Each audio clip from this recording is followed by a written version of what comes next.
There is division within the Conservative caucus over the party's push to have a controversial figure awarded the Order of Canada. This is an online petition on the Conservative Party website calling for hockey commentator Don Cherry to receive the honour. Ontario Conservative MP Andrew Lawton is behind the nomination, which has received support from some Conservatives, including Pierre Poilievre. But it is getting pushback from some Conservative Quebec MPs because of Cherry's past negative comments about Quebec and francophones, with the party's Quebec Lieutenant Pierre-Paul Huss saying he believes appointing Cherry would be a bad idea. The Power Panel is back. Vandana Cutter, Brad Levine, Kate Harrison, and Rob Russo. Kate, I'll start with you. I mentioned there that Poilievre endorsed the idea of giving Don Cherry the Order of Canada. Now there's some folks in his Quebec caucus that are not necessarily enthused with the idea. Where does this go from here? Does he stand his ground, push ahead with the Order of Canada promotion, or does he maybe backtrack a bit? Yeah, I think this is a more popular idea than it is unpopular. Doug Ford just gave Don Cherry the Order of Ontario. Danielle Smith came out in support of the nomination as well.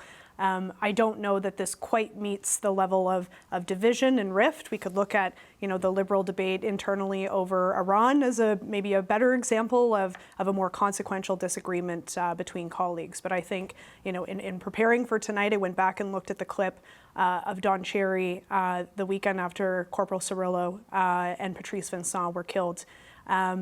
Nobody speaks like that on Canadian television anymore. And I struggle to think of somebody, certainly a media personality, that has done more for the troops in recognition of people who serve this country than Don Cherry. He's a great Canadian. Was he everything he said politically correct? No. But I do think that there's a lot of Canadians who would respect him getting this honor.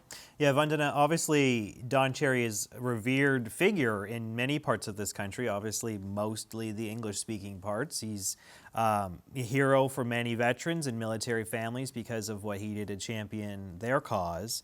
But then there are those comments, right? There are some of the past remarks that would be interpreted as anti-immigrant, certainly anti-Swedish, anti-Finnish, right? I think there was, Rob, you're probably more of a Hockey Night in Canada follower than I was at that time, but, there were things that were off color at the very least. The Prime Minister will be asked about this at some point too, I'm sure. What would you counsel him to say on whether Don Cherry should get the Order of Canada?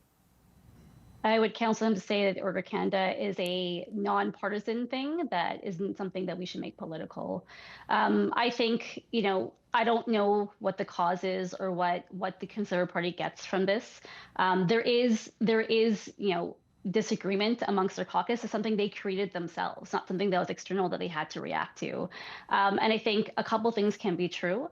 You can say the man respected veterans. I remember when he supported Mayor Hazel McCallion in Mississauga and supporting women in sport and women's hockey. He loved this country and he loved the sport, but he also said deeply hurtful things about francophones, about Quebecers, and about immigrants. And those are things that deeply hurt people. And I think, we have to be careful of how we approach this. But I also think that it doesn't help the Conservative Party anyway, because of the amount of reactions that a number of people can take that goes beyond their base as well.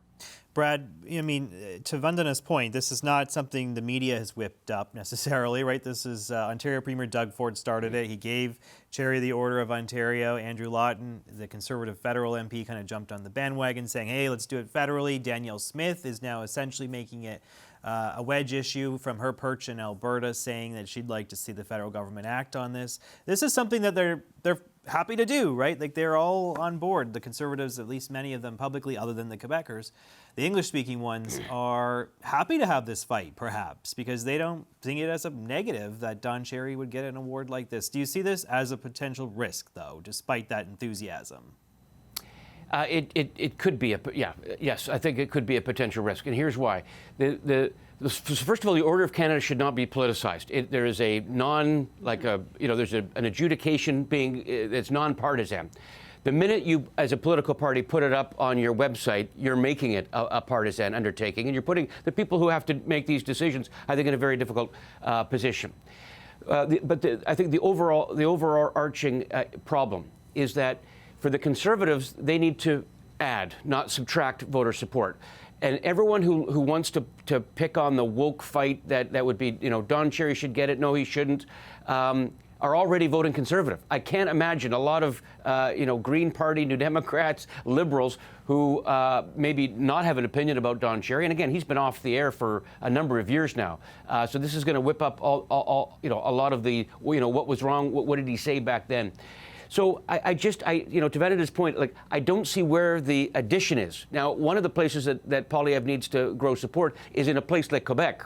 And, one of the things that if your party is going to put something on its website, and I know this from caucus, working for a caucus for about a decade on Parliament Hill, is that if you're going to go out and do something, you're going to maybe clear it first to see, are there any blind spots, right? So Mr. Lawton comes from, I think, Elgin, Middlesex, London riding, kind of the 519. Certainly not a controversial issue among his demographic that supported him in the last election. But there's blind spots. And the country's big, and there's lots of diverse opinion. And that should have been kind of vetted first and gone through. And if the Quebecers in the caucus said this is a bad idea, especially when we got a by-election on April 13th, just north of Montreal, where it could come. You don't know in a by-election what could whip up and become a flash issue. Conservatives got 18% in the Terrebonne election last year. Are they putting at risk potentially holding that base for either Carney or the Bloc? The Bloc have come out very much opposed to this. So now you've handed the Bloc a club over which to beat you in this Terrebonne by-election. Maybe it won't come up, but certainly why take the risk and why now? Yeah, Rob, on Tout le monde en parle last night, a major show in Quebec on Radio-Canada, there was a big portion of the debate was centered on this very issue. I mean, it's a talker in Quebec, right? People are, thinking about whether Don Cherry is worthy of this award. What's your thoughts? I don't think that we understand the depth of feeling about this in the province of Quebec. People in Quebec were hurt by those comments by Don Cherry. It doesn't matter what I think. What matters if you're a Conservative is what Conservatives think. And more than half of your Conservative caucus has voiced public unease about the notion of Don Cherry getting the Order of Canada. So that alone might have been a reason not to bring this up. When half your Quebec caucus says, I don't want this to happen, you should probably pay attention to it. As Brad said, I'm not sure what the gain is. I don't understand the gain. Again, I'm not passing judgment on whether or not he should get it. I'm thinking of this, we're on a political show. Yeah. As a political initiative, I'm not sure what the gain is. It almost looks like an own goal. Brad mentioned Terrebonne. I don't think this was part of the strategy, but you don't want the Liberals to win in Terrebonne because it'll add to their potential of getting a majority government. This does help prevent that from happening because the Bloc Québécois, unlike the Liberals, I think the Prime Minister was asked about this and chose not to say anything about it. The Bloc Québécois is going to be very happy to take this on. So when your caucus is already losing members, when there's splintering happening already, there's others who are considered a flight risk. I'm not sure why you would do this. Yeah, Kate, on the flight risk, because we've all heard the chatter about more floor crossings in the offing potentially. Some of the names that are being bandied about are Quebecers, right? These are people who potentially could join the Liberals, leave the Conservatives. Is there, I mean, it seems kind of crazy, but is it a possibility that Don Cherry is what passes the Liberals over the majority government threshold by drawing Quebec Conservative MPs over to the other side? If the relationship with Quebec caucus is so fragile that something like a fellow caucus mate nominating Don Cherry for the Order of Canada is what pushes you to break ranks with your party, turn your back on your constituents, and join the government benches, I would suggest that person probably had some other motivations tenuous ties already for wanting to cross, and that's where I would disagree with how much of a feature or not this is likely to play in the by-election. I'm not a Quebecer, and so I won't pretend to think and feel the way that they do. There are a lot of really big issues that are facing Canadians right now. The price of gas among them, the price of groceries among them. That too will feature in the minds of Quebecers when they cast their vote in Terrebonne. And I just want to pick up on something Brad Brad said about, kind of the diversity of perspective and thought, because a lot of Don Cherry's historical comments have been brought up in relation to the story and the nomination. We had a very recent Order of Canada recipient who said that Canadians who support Israel lack basic human values. Order of Canada recipients may not be politically correct. They have very diverse thoughts. Certainly, I don't agree with that perspective, and people might not agree with Mr. Cherry's. In the case of Mr. Cherry, it doesn't make him less of a great Canadian. Yeah, Vandana, on that point, I mean, they don't have to be angels necessarily to get the Order of Canada, right? Mm-hmm. And really, the criteria is a prominent person in our country who has made significant contributions to its story, essentially, right? And really, it's hard to argue that Don Cherry hasn't had an impact on people. I mean, generations of young boys and girls grew up watching Hockey Night in Canada, Coach's Corner, and they took his advice on the ice, and many of them now are in the NHL, right? Like, he is a guy that was influential, although controversial. I mean, do you think that this is, it's a tricky one, right? Because I take the point earlier that there's not a ton of Liberals or New Democrats or Black Québécois yearning to have Don Cherry wear that medal on his chest.